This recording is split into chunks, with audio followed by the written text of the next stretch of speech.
Do you want to change your astrological sign on Snapchat but don't know how? Then this video is for you.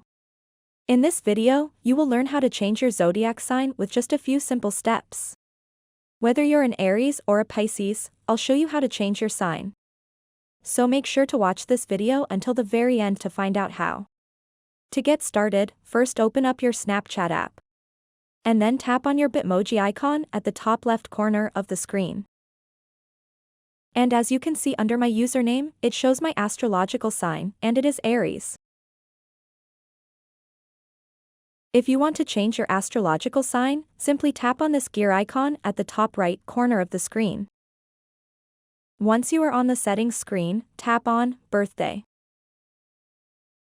So in order to change your astrological sign, you have to change your birthday, specifically the month. So go ahead and tap on your birthday and then change the month to anything that you like and tap Continue. Tap OK.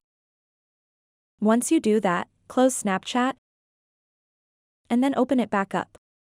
Let's tap on the Bitmoji icon. As you can see now, it has changed to Capricorn. So that's it for this video. If you have any questions about this whole process, please let me know in the comments section below. And if this video helped you out, please give it a big thumbs up and subscribe to this channel for more tutorial videos like this one. Thank you so much for watching and have a good day.